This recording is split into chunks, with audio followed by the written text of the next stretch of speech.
시청자 여러분 안녕하십니까? BOA 뉴스투데이 시작합니다. 정권 인수 준비를 가속화하고 있는 조 바이든 전 부통령이 국무장관에 토니 블링컨 전 국무부 부장관을, 백악관 국가안보보좌관에 제이크 설리번 전 부통령 안보보좌관을 각각 내정했습니다. 유엔 주재 미국 대사에는 35년 경력의 외교관인 린다 토마스 그린필드 전 국무부 차관보를 기용했는데 모두 북핵 문제 해결에 있어 동맹국 공조의 중요성을 강조해왔습니다. 첫 소식 지다겸 기자가 보도합니다. 미국 대선에서 승리를 선언한 조 바이든 전 부통령이 23일 인수위원회 홈페이지를 통해 차기 행정부 초대 국무장관으로 토니 블링컨 전 국무부장관 내정 사실을 밝혔습니다. 블링컨 국무장관 내정자는 바이든 선거 캠프에서 외교안보 정책 자문을 총괄한 핵심 인사로 바이든 전 부통령이 상원 외교위원장이었던 2002년에서 2008년 그의 보좌관으로 함께 일을 했었습니다. 이후 오바마 행정부에서 바이든 당시 부통령의 국가안보보좌관을 역임했고 2015년부터 2017년까지는 국무부 부장관을 지냈습니다. 블링컨 내정자의 대북 접근법은 지속적인 외교 실행, 동맹국가의 공조, 협상 재개를 위한 경제 제재 강화와 단계적 접근법으로 요약할 수 있습니다. 블링컨 내정자는 지난 9월 미국의 CBS 방송과의 인터뷰에서 북핵 문제 해결 과정에서 한국과 일본 등 동맹국과 긴밀하게 협력해야만 한다면서 북한을 다시 협상장으로 끌어들이기 위한 방편으로 중국을 압박하면서 진정한 대북 경제 압력을 가해야 한다고 밝혔습니다. 또 오바마 행정부 말 자원 접근의 다양한 경로 차단 등으로 이란 핵협정을 달성할 수 있었다면서 바이든 행정부 집권 시 이 방식으로 북한과 검증 가능한 합의를 이끌어낼 수 있을 것이라고 전망했습니다. 그러면서 트럼프 행정부의 이란 핵 합의 파기가 북핵 협상에 끼칠 영향을 우려해왔습니다. Now we risk blowing up the United Nations Security Council with implications for North Korea and other policies vital to our securities. 바이든 전 부통령은 백악관 국가안보보좌관으로는 제이크 설리번 전 부통령 안보보좌관을 내정했습니다. 설리번 내정자는 오바마 행정부에서 이란 핵협정 초기 수석 대표를 역임했으며 국무부와 백악관에서 아태 지역 재균형 전략 수립에서 핵심적인 역할을 했다고 인수위는 밝혔습니다. 설리번 내정자는 앞서 지난 8월 애틀란틱 카운슬이 주최한 화상 대담에서 미국과 뜻을 같이 하는 민주주의 동맹국가 공동의 목표를 달성하기 위해 협력할 때 미국은 더 강해진다며 이와 관련해 아시아 영내 동맹국가, 안보 국방 등의 공조를 강화하고 재정비할 필요가 있다고 강조했습니다. 바이든 전 부통령은 또 유엔 주재 미국 대사로 린다 토마스 그린필드 전 국무부 아프리카 담당 차관보를 지명했고 에이브릴 헤인즈 전 중앙정보국 CIA 부국장을 여성 최초의 국가정보국 D&I 국장으로 지명했습니다. 존 케리 전 국무장관은 기후 변화를 담당할 대통령 특사에 내정됐습니다. 바이든 전 부통령은 이날 성명을 통해 국가안보와 외교 정책에 관해서 지체할 시간이 없다고 밝혔습니다. 그러면서 취임 첫날부터 미국의 자리를 되찾고 직면한 최대 도전에 맞서 세계를 결집시키며 우리의 안보와 번영 가치를 향상시킬 준비된 팀이 필요하다고 강조했습니다. 4A 뉴스 지다겸입니다. 미국의 3대 핵무기 개발 기관인 샌디아 국립연구소가 스텔스 전투기 F-35A 라이트닝2에 장착한 B-61-12 개량형 전술 핵폭탄의 첫 적합성 시험을 성공적으로 진행했다고 밝혔습니다. 샌디아 국립연구소는 19일 보도자료를 통해 이번 실험은 지난 8월 25일 네바다주 토노파 시험장에서 진행했으며 핵탄두를 제거한 모형 B-61-12를 1,500피트, 약 3.2km 상공에서 떨어뜨리는 데 걸린 시간은 약 42초였다고 밝혔습니다.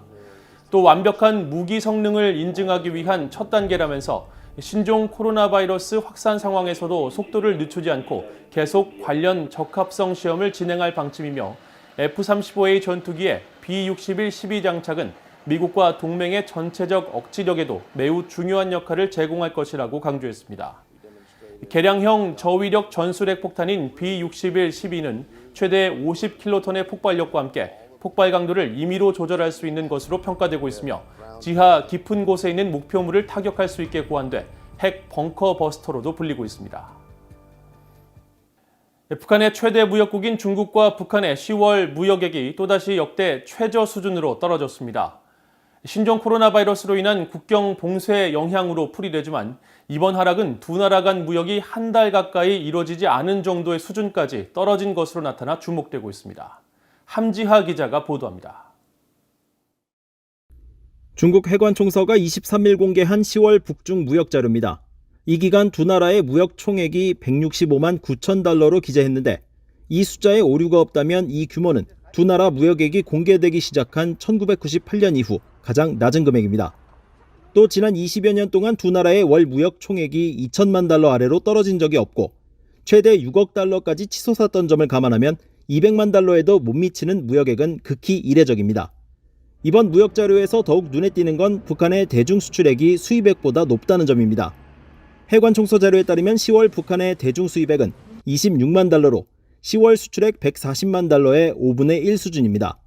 통상 북한은 대중 수입액이 수출액보다 월등히 높아 지난 20여 년 동안 몇 차례를 제외하면 매월 큰 폭의 무역 적자를 기록해왔는데 이례적인 10월 수입액 급감으로 수치상으로는 오히려 북한이 무역 흑자를 기록한 셈이 됐습니다. 북한의 대중 무역액이 급감한 배경으로는 신종 코로나 바이러스로 인한 북중 국경 봉쇄 상황이 큰 것으로 풀이됩니다.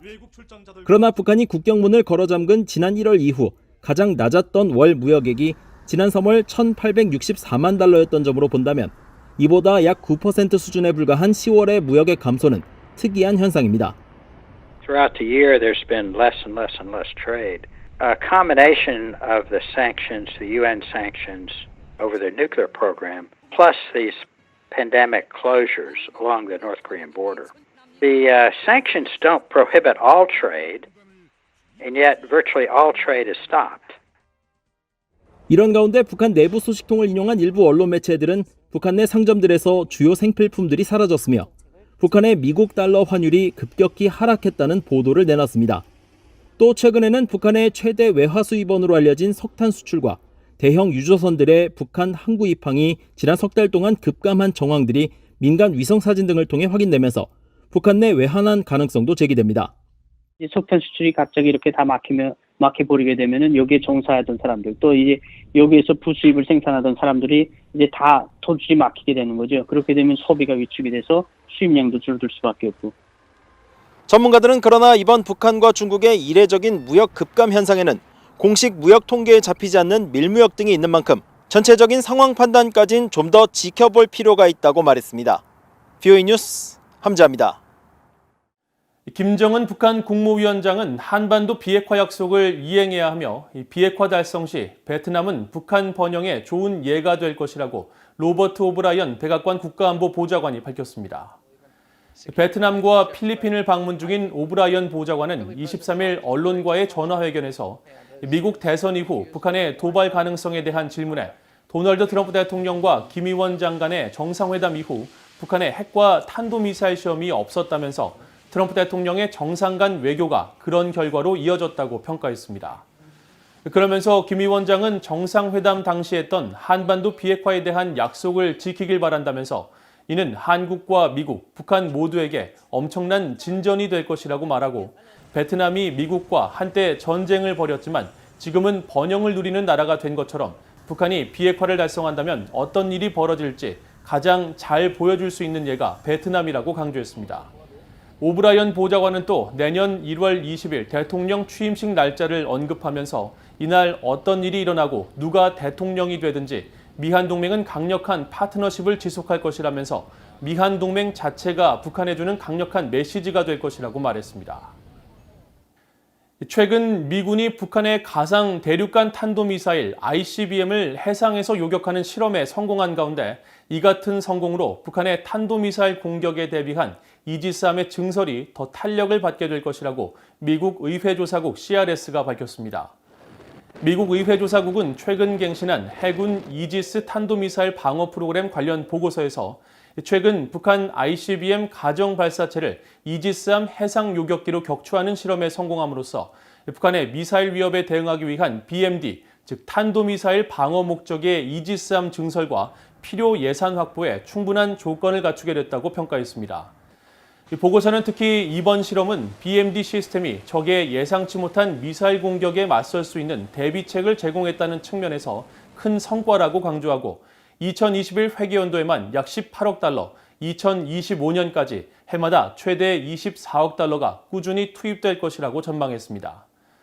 보고서는 그러나 북한의 미사일 위협에 노출된 일본만이 현재 7척의 BMD 탑재 이지스함을 운용하고 있고 한국과 호주 등 기타 동맹국 이지스함에는 BMD 기능이 전혀 없다면서 미국 이지스함에 대한 전 세계적인 작전 수요를 고려할 때 비용 분담 문제가 미국 동맹국 사이에서 제기될 수 있다고 지적했습니다. 미국 보훈부가 한국전쟁 발발 70주년을 맞아 중국계 미국인 참전용사의 회고를 통해 미국 소수계 출신 군인들이 전쟁에서 직면해야 했던 여러 어려움을 조명했습니다. 보훈부는 최근 미 해병대 1사단 소속 소총수로 한국전쟁에 참전했던 올해 87세의 프랭클린 창 씨가 전쟁 당시 중국계에 대한 차별로 초기에 최전선에 투입되지 못했고 외모 때문에 아군의 오인 사격이나 공산군으로 오해받는 어려움에 직면했었다고 설명했습니다. 하지만 창 씨는 자원에서 최전선 전투에 투입돼 용감하게 싸웠고 유창한 영어를 구사하며 소수계 미국인 병사가 직면해야 했던 이례적인 도전을 극복했다고 보훈부는 평가했습니다. 미국 국방부에 따르면 한국전쟁에 참전한 아시아계 미국인 참전용사 규모는 정확히 알려져 있지 않지만 미군 전사자 3만 6천여 명 가운데 중국과 일본, 한국, 하와이와 태평양 섬 출신 등을 포함한 아시아계 사망자는 모두 241명입니다. 이상으로 VOA 뉴스투데이를 마칩니다. 시청해주신 여러분 고맙습니다.